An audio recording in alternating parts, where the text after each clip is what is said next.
بسم اللہ الرحمن الرحیم۔ شروع کرتا ہوں اللہ کے نام سے جو بڑا مہربان اور نہایت رحم والا ہے۔ ایک عورت کسی مولوی صاحب کے پاس گئی اور کہا کہ مولوی صاحب کوئی ایسا تعویذ لکھ کر دیں کہ میرے بچے رات کو بھوک سے رویا نہ کریں۔ مولوی صاحب نے تعویذ لکھ دیا۔ اگلے ہی دن کسی نے روپوں سے بھرا ایک تھیلا ان کے صحن میں پھینک دیا۔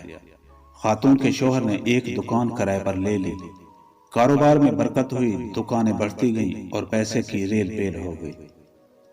ایک دن خاتون کی نظر اس پرانے صندوق پر گئی جس میں انہوں نے تعویذ کو محفوظ رکھا تھا۔ نہ جانے مولوی صاحب نے تعویذ میں ایسا کیا لکھا تھا۔ تجسس سے مجبور ہو کر اس نے تعویذ کھول ڈالا۔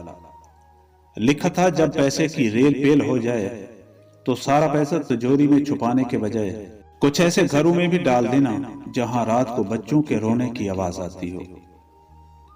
ایک مسافر کسی بڑے ریگستان میں راستہ بھول گیا۔ بدقسمتی سے کھانا بھی ختم ہو چکا تھا اور برداشت کی طاقت بھی نہ رہی تھی۔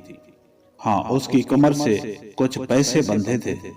ارد گرد پھر کر غریب نے کوئی راہ نہ پائی تو اپنی جان دے دی۔ کچھ عرصے بعد اسی طرف سے کسی قافلے کا گزر ہوا تو دیکھا کہ مرنے والے کے سامنے روپوں کی ہمیانی رکھی ہے اور زمین پر لکھا ہے کہ مال و دولت سے پیٹ نہیں بھرتا، سونے چاندی سے شلجم اچھے جس سے پیٹ تو بھر سکتا ہے۔